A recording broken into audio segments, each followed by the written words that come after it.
Hey everybody, Edo here, and I wanted to film this video because I just got back from Origins last night. It was like midnight, got a few hours of sleep, and now we're in the final day of the Herbaceous campaign.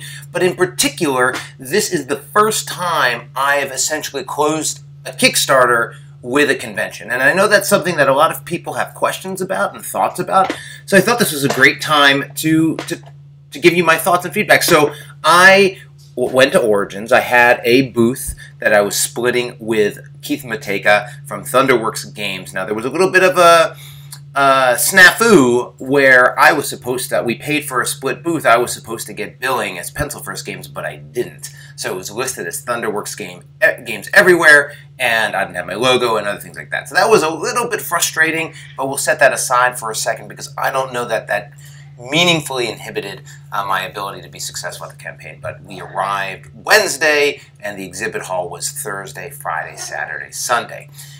In terms of Herbaceous Sprouts, right, this has been a 3.5-week campaign. Normally, I don't do a campaign that long. I would have ended last week, but decided that I was going to keep it going through until after the campaign. I didn't want to end on Tuesday or really get into a 4-week campaign, so I selected Monday. So this campaign ends today at 9 p.m. PST. So that has a lot of dynamics that I'm going to go through. But so in terms of having this being at Origins, one, we had a good time. I had other products on sale, sort of the backlog of Pencil First Games, but up front and center at the booth, I had the Herbaceous Sprouts prototype. I had flyers for, which I don't have any more of, but I had flyers for the Kickstarter. Now, they said the Kickstarter started in May because I printed them for KubbleCon or an earlier convention, but it didn't matter. We just hand it out and say, hey, this is ending tomorrow or whenever, or whatever day it was. And overall, I thought it was great. I really felt it was effective for a lot of reasons. One, I think backers really love to think of their creators as somebody who's pushing a product and thinking about it and always trying to reach out to new backers. And I think being at a convention is a really good way to do that and show, as a creator, you're really engaged and excited and want to drive the product. So you can talk about the campaigns you're going to be at in earlier updates, and then actually be at the campaign and share photos and pictures and show off what you're doing at the campaign. Also, it's always different per campaign, but there were a number of backers who were at Origin who stopped by, and basically it became a great opportunity to showcase the game, talk to people about it, play it, and I think it had a big impact. Now, more than just the people at the convention who you could turn into backers, and I do think there were a number of people who I essentially upsold them to backing Herbaceous Sprouts. The real opportunity, and this is true for a bigger convention like an Origins or a Gen Con or some other one, is there is a lot of board game media and community and people there doing lots of things. So I was on the Board Game Geek live stream. I was on the Dice Tower live stream. There's this podcast that they do in the evening with Mike Selker, Paul Peterson, and James Ernest.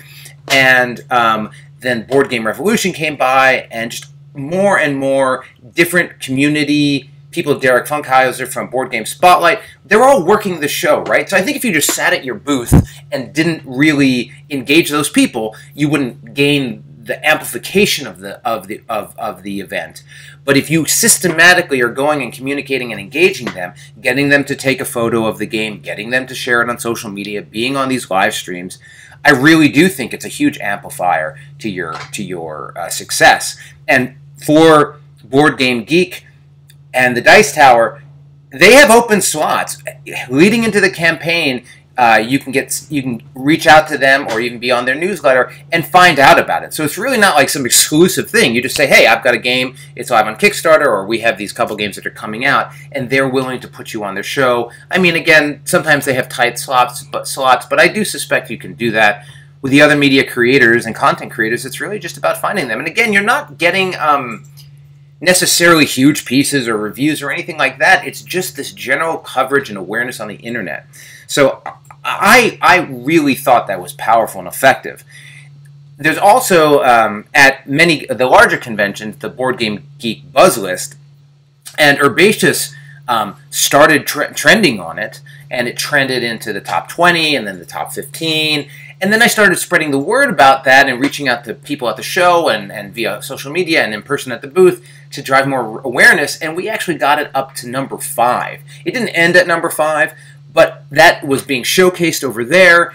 People would come over, see it, and then ask about it. And it really was effective. Now, some people came over and said, hey, how can I buy this? And it's like, well, this isn't out yet. It's on Kickstarter, but hey, look, there's Herbaceous, and Herbaceous is live now, is available now, because certainly the graphic on the Board Game Geek Buzz doesn't say that. Now, the real win is if you end in the top 10. If you end in the top 10, typically Board Game Geek will leave the top 10 up on their website, on the Board Game Geek front page for the weeks after the show. Wouldn't be hugely impactful for Herbaceous Sprouts because the Kickstarter would be over, but it's certainly something to consider, especially if you're at those conventions. And it doesn't take that much hustle. I really want to emphasize it. I think that the groups and people who engage and try to get those signs, you basically have people go to their booth, they get a little code, and they can make their own votes for whatever they want. If you're systematically working on that, you can move up the charts. I mean, moving up from, I don't want to make it sound like it wasn't a big deal, but moving up from, like 30 to 15 was probably like 8 to 10 to 15. It's just not that much, but you do have to be consistent. You do have to drive it the entire campaign, and to some extent, it's a little early on in the campaign than the last day when the amounts start building up, and that's one of the reasons that Herbaceous Sprouts probably a little backed up a little bit in the list. But I got a picture at number 5, which was awesome. So it was just it created a lot of buzz and energy, and I got to show people, and people were really excited, and I engaged. I feel like if I were to do anything different, I did not plan my prototypes well. So I went out of my way with Herbaceous Sprouts. I had a large number of prototypes. Like 6, which I think is a big number, in reviewer distribution. But one of the things I did on this campaign, because it was longer versus Sunset Over Water, which was just 2 weeks, is I really worked on passing it around to other reviewers. So I still had reviews coming in, last week, this weekend, even today, which was great. But practically what it meant was I only had 1 copy of Herbaceous Sprouts on me. And so it was basically the one I was demoing. What would have been great had I really planned this out and really wanted to nail it is I would have had 5, 6, 7 copies of it. I would have had a couple people working and doing demos the entire show. So anyone who came over could say, hey, you can go play it right now. You're going to convert a lot of those people. There's going to be a lot of engagement. People like being able to demo and play in full. And then presumably after they play, that's a really easy point to say, hey, look, the Board Game Geek is right over, booth is right over there. If you like the game, vote for it. And I think that would have been really powerful. So things that I could have done better, in particular, was having more copies of the prototype and getting more playing going. It also is worth note that for people who are more established, it's a balance between selling actual product and promoting new product in a limited amount of space. Now, I shared a booth, but there was very much this, am I going to lead with, here's Herbaceous Sprouts, look about it, it's up on Kickstarter now, or is it more like, here's Herbaceous, or here's Sunset Over Water, these are great games, buy it, and we'll buy the way, here's Sprouts.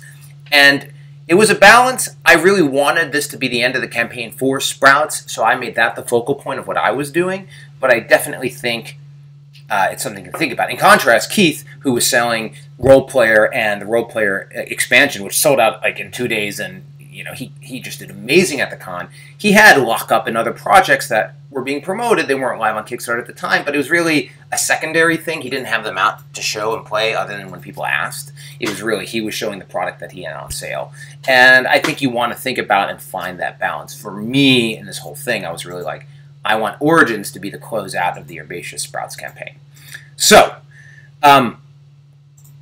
it is also worth note, I've done a lot of game Kickstarters, right? So I can handle the load of the requests and asks and typical end-of-campaign busyness while doing something else better than when I first started. So coming into the end of the campaign, managing the spike on Saturday and Sunday, having my update, getting that out this morning, and being ready with all the different things, it's a lot. But if you're able to manage it, I do think this is a good system. I didn't mind having the last 48 on Sunday and Monday.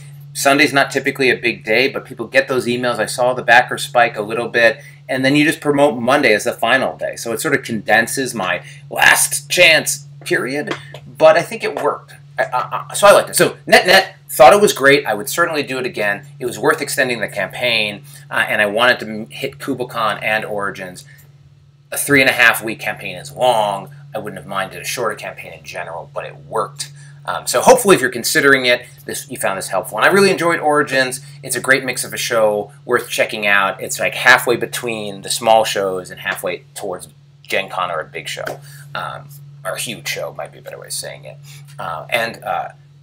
Just again, Herbaceous Sprouts, this is it. Last day. Please show your support. I really appreciate it. Even $1 pledges make a big difference in the last leg. So, thanks a lot. Hey everybody, Edo here, and thanks for watching Gaming with Edo. Reviews over here on this playlist, League and Insider videos over here on this one. Subscribe, share, all that good stuff. But most importantly, play some great games. Thanks.